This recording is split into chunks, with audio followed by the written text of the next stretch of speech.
Salut à tous, vous êtes sur la Gazette de l'Abîme et pour ce nouvel épisode, j'ai le plaisir d'accueillir pour la seconde fois Claude Bochet. Claude Bochet, on l'avait déjà accueilli l'année dernière pour nous parler du procès qui est le sien, qu'il subit depuis 2019. Alors l'histoire, c'est la suivante. Claude Bochet est un praticien d'un courant spirituel qui s'appelle le Santo Daime. Le Santo Daime, c'est un syncrétisme qui allie christianisme et chamanisme amérindien et qui utilise l'ayahuasca comme outil de sacrement. Claude Bochet a 75 piges. Claude Bochet pratique l'ayahuasca depuis 25 ans. Claude Bochet est dans une forme olympique, mais Claude Bochet a également eu la joie d'accueillir en 2019 une perquisition à son domicile qui a abouti à la saisie d'une quinzaine de litres d'ayahuasca. Cette substance étant absolument illégale en France, la suite vous pouvez l'imaginer sans problème. Claude Bochet est désormais traîné en justice pour possession et recel de stupéfiants. Sauf que Claude, avec une certaine combativité dont vous pourrez vous apercevoir au cours de cette vidéo, a décidé de transformer ce procès, de transcender ce procès pour l'emmener jusqu'à une possible jurisprudence. Et cette jurisprudence aurait pour ambition, tout simplement, de dépénaliser l'ayahuasca. Et pour ce faire, le plan c'est le suivant. Depuis février 2022, la législation, la description des stupéfiants dans la loi française a évolué. Avant 2022, était considérée comme stupéfiant toute substance qui était inscrite au registre des stupéfiants, et si vous avez quelque chose à dire sur la question, vous pouvez toujours aller au maire. Mais, depuis février 2022, la situation a évolué. Et depuis février 2022, est considérée comme stupéfiant toute substance à la fois toxique et addictive, ce que l'ayahuasca n'est pas. Et par extension, ce que l'ensemble des substances considérées comme psychédéliques ne sont pas, preuve scientifique à l'appui. Et c'est sur ces preuves, et c'est sur cette législation que s'appuie Claude pour espérer faire évoluer la situation en France. Ce qu'il faut piger au sujet de ce procès, c'est que ce procès n'est pas celui du Santo Daime. Ce procès, c'est celui qui vise à dépénaliser l'ayahuasca purement et simplement. Et dans cette mesure-là, il me semble assez aisé de comprendre que peu importe vos aspirations religieuses, spirituelles ou l'absence d'aspiration religieuse ou spirituelle, à partir du moment où vous avez un point de vue positif sur la question psychédélique, et à partir du moment où vous avez expérimenté peut-être dans votre chair le caractère important de ce qu'il se joue au lendemain de ces expériences, eh bien vous comprendrez que on a tous, en tant que psychonautes, à gagner, à nous allier à ce procès pour l'emmener aussi loin que possible. Et c'est l'objectif de cette vidéo que d'apporter un soutien à un procès qui, à mon avis, nous concerne tous, parce que dépénaliser l'ayahuasca, ou en tout cas ambitionner de dépénaliser l'ayahuasca, ce serait une première étape vers une dépénalisation générale des substances qu'on qualifie traditionnellement de psychédéliques ou d'antéogènes. Il y a plein de moyens d'aider Claude dans cette démarche-là, des moyens solidaires, des moyens de réseaux sociaux, des moyens financiers. Vous aurez en description de cette vidéo tout un tas de liens sur lesquels vous pourrez cliquer, et au cours de cette vidéo, Claude ne manquera pas de détailler toutes les manières dont vous pouvez apporter votre aide dans le cadre de cette procédure. Et puis vous pouvez aussi aider la Gazette de l'Abîme. La Gazette de l'Abîme, qui était à l'origine une chaîne YouTube et qui progressivement est en train de muter dans une forme qui tendrait plutôt vers un espèce de média transverse, c'est désormais un site internet que vous pouvez retrouver à l'adresse www.lagazettedelabîme.com, une adresse sur laquelle vous pourrez retrouver l'ensemble progressivement, on l'ajoute au fur et à mesure, du travail qu'on accomplit depuis désormais 3 ans. Nos vidéos, nos cercles d'intégration, des articles aussi désormais, qui est une section que je compte ouvrir au plus grand nombre, puisque j'en ai marre d'être le seul à écrire, parce que on estime que il n'y a pas qu'une seule perspective à apporter dans un tel domaine, et que c'est la multiplicité des perspectives qui fait la richesse de ce que l'on peut proposer. Et pour faire exister ce travail que l'on souhaite gratuit et accessible à tous, eh bien on a besoin d'aide. Cette aide, ça peut passer par de multiples canaux, dont celui de notre page Tipeee, dans laquelle, en échange de contributions financières, on apporte toutes sortes de contreparties. Et je vous le dis à chaque vidéo, mais il faut le savoir, c'est absolument nécessaire d'avoir accès à cette contribution financière pour projeter de continuer à faire exister cette chaîne. Donc si vous pouvez, n'hésitez pas à participer. Et puis si vous pouvez pas, les situations financières des uns et des autres sont toutes différentes, vous pouvez toujours soutenir notre travail par le fait de le partager, par le fait de vous abonner, par le fait de commenter, bref, de faire exister tout simplement ce travail. Ce que vous faites beaucoup déjà et depuis longtemps, et ce pourquoi je vous suis infiniment reconnaissant. Et puis voilà, sans transition, la Gazette de l'Abîme, Claude Bochet, l'ayahuasca, la situation légale en France, tout de suite.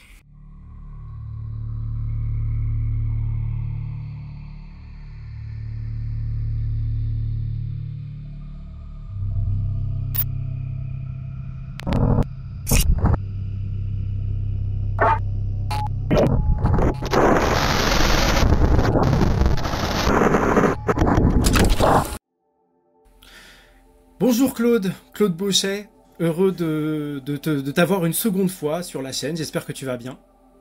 Écoute, Balthazar, moi aussi, hein, vraiment, ça me fait très plaisir parce que dans cette lutte, tu vois, je suis un peu solitaire et dès que je peux parler du dossier à des gens ouverts, ça me fait vraiment très plaisir. Et cette vidéo me fait donc très plaisir aussi. Bah écoute, c'est un plaisir partagé dans le sens où on va faire un bref récapitulatif de ta situation, simplement pour que les gens qui n'ont peut-être pas connaissance de la première vidéo puissent se tenir un peu au courant. Ok, donc tu t'appelles Claude Bochet, tu es un ressortissant français et tu es un membre de Santo Daime. Donc Santo Daime, qu'est-ce que c'est?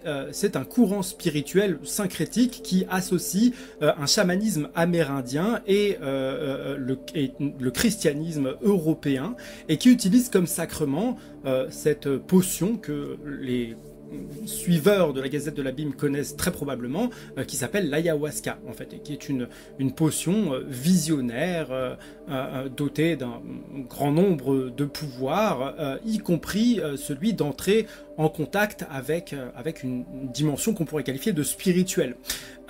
Et il se trouve que depuis 2019, eh bien, tu as maille à partir avec la justice française, puisque a été saisie à ton domicile une certaine quantité de cette substance qui est illégale en France, et si je ne m'abuse, tu as utilisé en quelque sorte cet événement pour faire avancer la quête non pas de Santo Daime, mais plutôt de la dépénalisation de l'ayahuasca, dans le sens où eh bien, cette substance, selon toi, selon moi aussi, et selon beaucoup de personnes, n'a rien à faire au registre des stupéfiants tel qu'il est nommé en France. Est-ce que je suis bon dans ma présentation?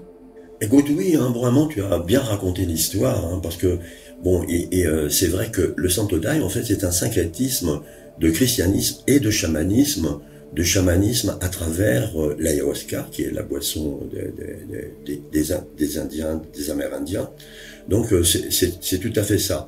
Et ma bataille, finalement, c'est une bataille non pas pour la liberté du Santo Daime, parce que, bon, le Santo Daime est considéré comme une religion, donc elle n'est pas interdite, mais ce qui est interdit, c'est son sacrement, qui est l'ayahuasca.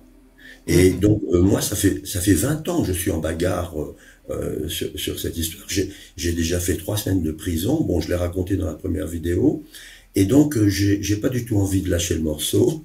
Et donc on est depuis 2019 dans une nouvelle aventure judiciaire, et vraiment qui me satisfait beaucoup parce que notre dossier avance vraiment bien. D'accord, d'accord, ok.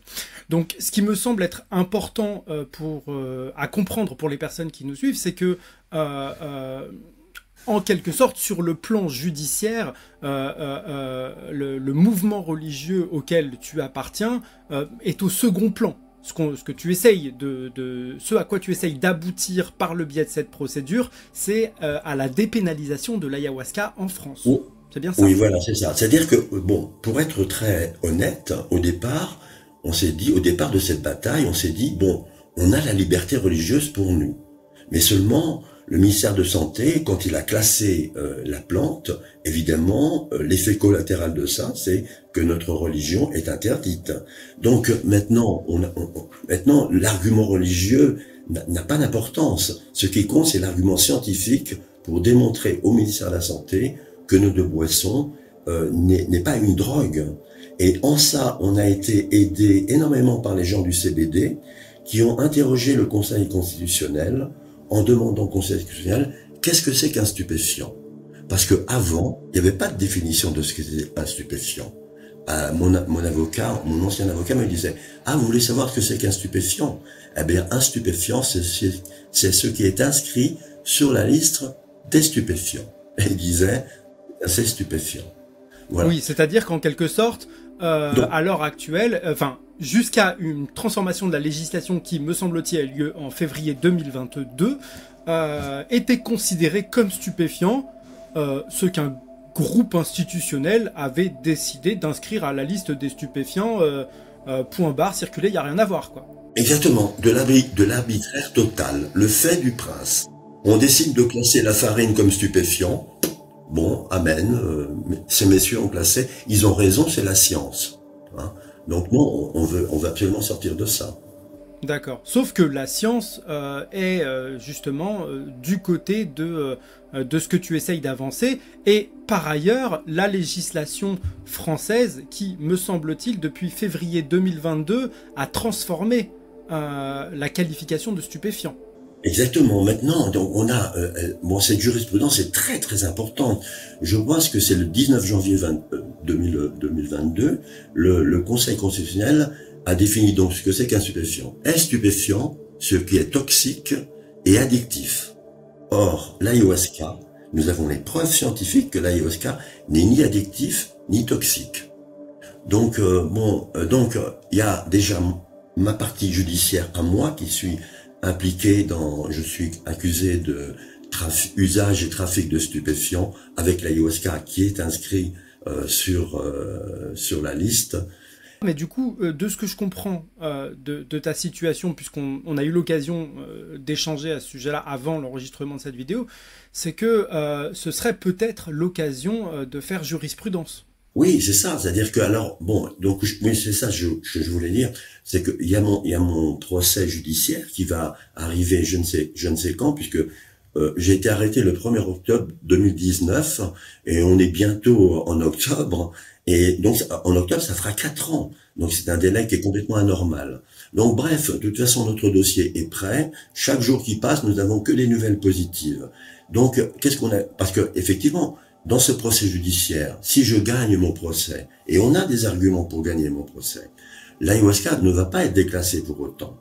Donc, il nous restait une autre juridiction à saisir, c'était la juridiction du Conseil d'État, pour remettre en cause cet arrêté. J'ai donc rencontré un nouvel avocat, puisqu'il faut que ce soit un avocat qui soit agréé par le Conseil d'État. Et nous avons engagé donc une procédure devant le Conseil d'État. Il va établir une requête. La requête elle est déjà écrite. Elle va être déposée en juillet bientôt, dans le courant du mois, puisque nous sommes en juillet.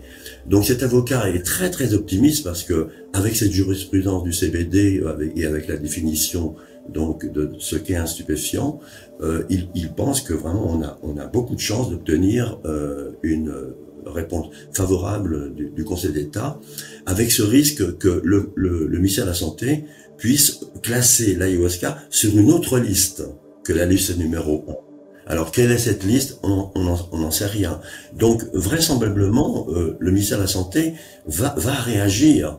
Et donc, on risque de devoir retourner encore devant le Conseil d'État, mais c'est une autre histoire. De toute façon, nous n'avions pas le choix. Notre démarche consiste à saisir le Conseil d'État pour demander une déclassification, parce que, bon, à vrai dire, nous voulions plutôt une dérogation à utiliser l'ayahuasca dans le cadre de notre rituel religieux.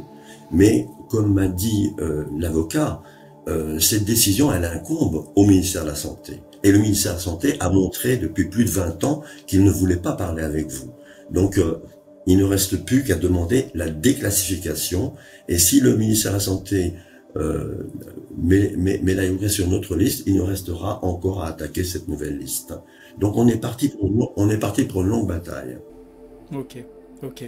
En fait, pour resituer, puisque tu as évoqué à plusieurs reprises des personnes qui avaient été entrepreneur actif avec le CBD, quelque part, l'idée ce serait de reproduire un petit peu ce qui s'est passé avec le CBD, à savoir que il y a eu des mouvements entrepreneuriaux de commercialisation du CBD qui ont emmené quelques-uns de ces entrepreneurs dans des déboires judiciaires qu'ils ont emmenés jusque à la Cour européenne, qui ont en quelque sorte amené cette jurisprudence qui permet aujourd'hui la dépénalisation, la légalisation complète du CBD. Est-ce que c'est dans cette tendance-là que s'inscrit ta stratégie vis-à-vis de l'ayahuasca?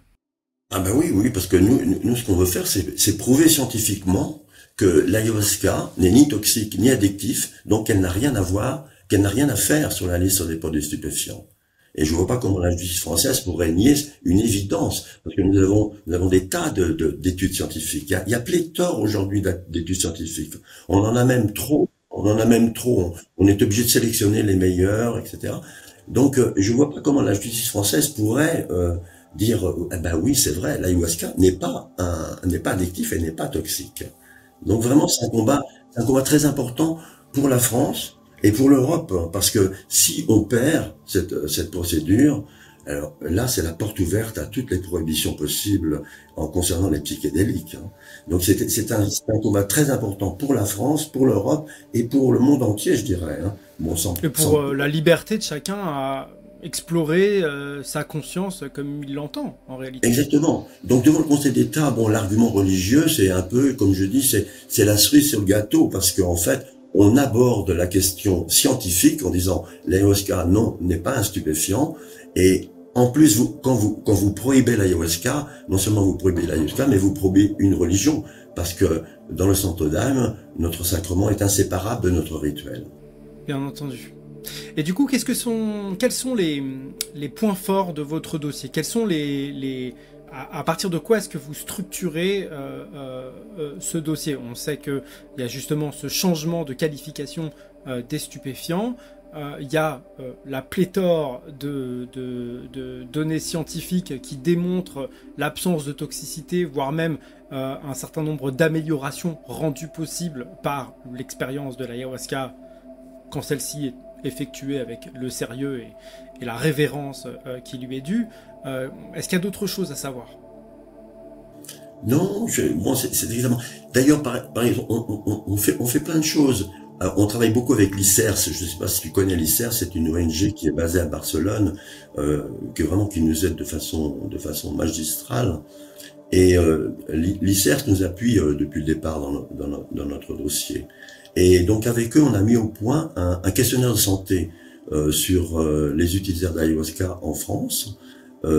Et ce questionnaire de santé est très intéressant parce que il a déjà été réalisé en Espagne, il a été réalisé aussi en Hollande, et il montre que les consommateurs fréquents d'ayahuasca se portent presque mieux que ceux qui n'en prennent pas. Il y a une légère différence. Et donc ça aussi c'est un flyer que je peux te passer, que tu peux faire circuler à tout le monde, ceux qui ont envie de faire répondre. C'est un questionnaire qui est complètement anonyme, et toutes les données vont être dans la base de l'ICERS, et donc c'est absolument sans risque au niveau de l'anonymat. Ok, bah écoute, c'est entendu. Mon autre question, c'était jusqu'ici, puisque cette procédure a été engagée en 2019, ça va faire 4 ans. Comment est-ce que tu as perçu les réponses de l'État jusqu'ici? À quoi ressemble le point de vue émis par l'État au sujet de ce que tu essayes de mettre en avant? Est-ce qu'il y a une réception, je veux dire, des démonstrations scientifiques que tu mets avec lesquelles tu appuies ton discours? Est-ce qu'il y a un répondant par rapport au fait que il est désormais évident que l'ayahuasca n'est ni toxique ni addictif? Comment se positionnent tes opposants, entre guillemets, face aux arguments que tu lui avances? Mais c'est simple, c'est le silence total. Depuis mon affaire, on a envoyé une longue lettre, c'est même pas une lettre, c'est un dossier au ministère de la Santé, en expliquant en long et en travers notre histoire, pas de réponse. notre avocat pour le Conseil d'État, il était obligé, il a envoyé aussi une lettre au ministère de la Santé en demandant qu'il réponde à notre question, etc. Pas de réponse. Donc c'est silence radio avec les autorités. C'est dommage parce que nous, on veut discuter. On a des arguments, on est des gens normaux, on est des gens, on veut parler, mais c'est le silence. Donc on n'a aucun dialogue avec les autorités. Oui, c'est important de le dire, ça, que quand on dit on est des gens normaux, je crois que toi, tu as une vie exceptée, on va dire, pour les plus fermés d'esprit, cette pratique spirituelle accompagnée de substances qui sont assez inconnues du grand public. Tu es quelqu'un de relativement normal, et les personnes qu'on peut trouver dans ces domaines-là ne sont pas des marginaux, enfin je veux dire sans insulte pour personne, je veux dire voilà, ce sont des citoyens relativement ordinaires.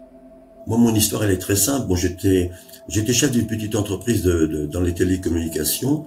Et puis un jour, bon, je suis allé, j'ai rencontré quelqu'un qui m'a parlé de l'ayahuasca. Je suis allé au Pérou et cette affaire a bouleversé complètement ma vie, quoi.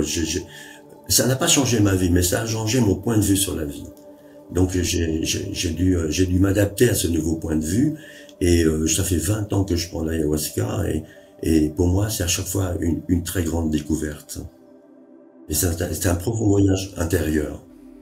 Est-ce que ce serait indiscret de te demander ton âge? Oui, alors bon, je disais que j'avais été dirigeant d'une entreprise et maintenant je suis à la retraite, j'ai 75 ans et j'ai commencé à prendre l'ayahuasca, j'avais 50 ans, donc ça fait 25 ans que je prends l'ayahuasca.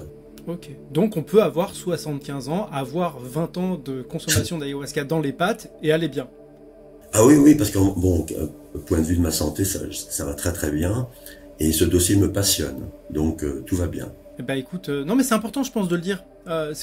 Tu vois, c'est-à-dire que dans l'image globale qui existe à propos des substances qu'on va qualifier de stupéfiants, de drogue, etc., il y a toujours cette idée que c'est associé à une forme de dépravation, à des manières de faire qui sont forcément destructrices, forcément pathologiques, etc. Et le fait d'avoir quelqu'un qui est en âge d'être grand-père, qui a une vie professionnelle, voilà, démontre par la force des choses aussi que on peut être un citoyen. Bien sûr, je suis un Voilà. citoyen normal. Bon, j'étais dirigeant de cette petite entreprise. J'ai une famille, j'ai 3 filles, j'ai 8 petits-enfants. J'habite à la même adresse depuis l'âge de 30 ans. Donc, je suis un citoyen complètement normal. Je paye mes impôts. Donc, pourquoi on n'essaie pas de m'écouter, ne serait-ce que ça déjà, parce que le ministère de la Santé, j'ai frappé à leur porte plein de fois. À chaque fois, c'est un mépris. Soit on me dit que je suis une secte et que j'utilise une drogue, circuler, il y a rien à voir. C'est que ça. Un jour, j'ai appelé le ministère de la Santé pour leur demander. J'ai dit, vous avez un bureau des cultes au ministère de la Santé. Alors voilà ce qui m'arrive. Bon, alors il me dit, ok, mais voyez avec le ministère de la Santé. Quand je vais au ministère de la Santé, voyez avec le ministère des cultes. D'accord. Non, mais D'accord. c'est ridicule. Est-ce que tu as une interprétation de refus de communiquer? Bien sûr, j'ai une interprétation, bien sûr. Parce que cette décision de classement, ce n'est pas une décision pour la santé publique. C'est une décision politique. Alors bon, moi je fais pas de politique, et que ce soit la droite ou la gauche, c'est la même chose. Donc il y a une volonté politique, je sais pas où elle est cette volonté politique, de fermer cette porte à l'ayahuasca. Et il faut dire aussi que la France a beaucoup d'influence en Europe. Il y a eu dernièrement un classement en Italie.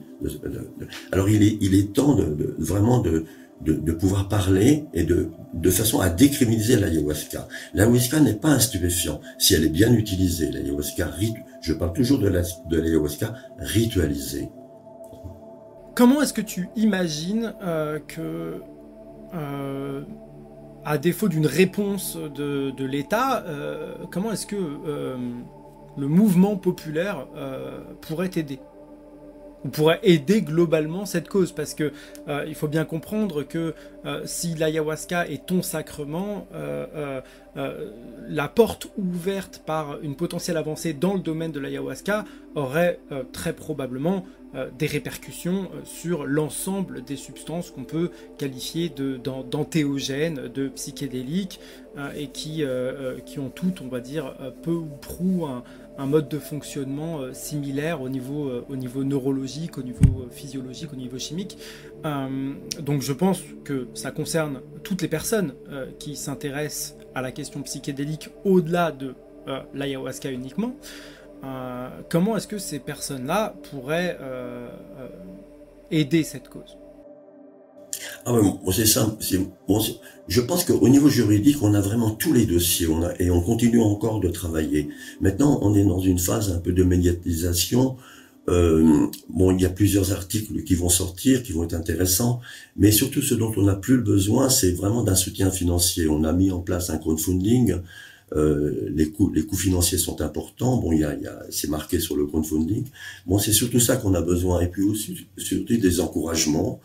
Ça fait toujours plaisir. Et bon, sinon, à part ça, on a 2 avocats qui sont vraiment parfaits, qui nous conviennent. Et donc, on marche vers ça. Ok. Donc, pour synthétiser, partager, relayer en tout cas les informations au sujet du procès qui peut être le tien. Pour ceux qui le peuvent, apporter un soutien financier. On a combien? C'est 60 000 euros, c'est ça? Oui, c'est ça, 65 000 euros. Et on est déjà à 30 000 euros, donc c'est déjà un beau succès. Mais bon, il nous manque ça. Bon, mais j'insiste, hein, ce n'est pas mon combat, c'est le combat de tous les gens. Parce que ce que tu disais, c'est très juste. Si l'ayahuasca arrive à être dépénalisé, bon, ça va être la porte ouverte aux autres substances. Donc c'est un combat qui est très important. Je le dis tout à l'heure, pour la France, pour l'Europe et pour ailleurs aussi. Et il faut bien comprendre que si c'est ta position dans un courant spirituel qui t'amène à ce combat, il faut bien comprendre que ce n'est pas le combat de Santo Daime.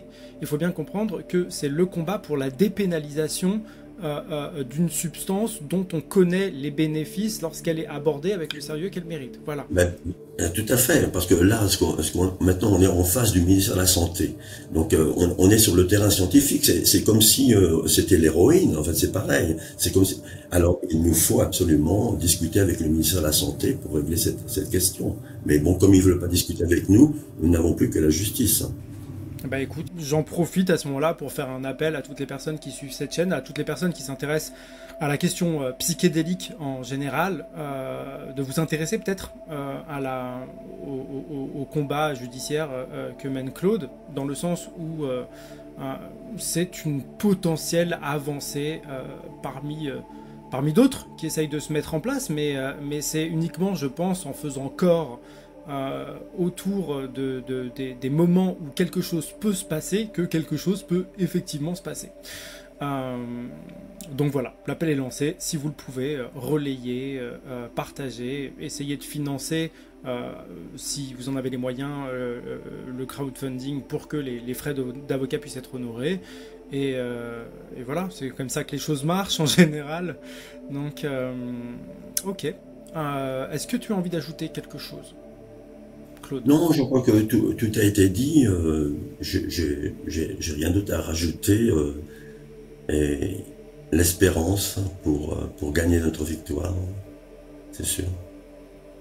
D'accord. Eh ben écoute, c'est ce que je te souhaite, c'est ce que je souhaite par extension à tous les psychonautes et toutes les personnes convaincues des bienfaits de ces plantes et de ces molécules et de ces substances.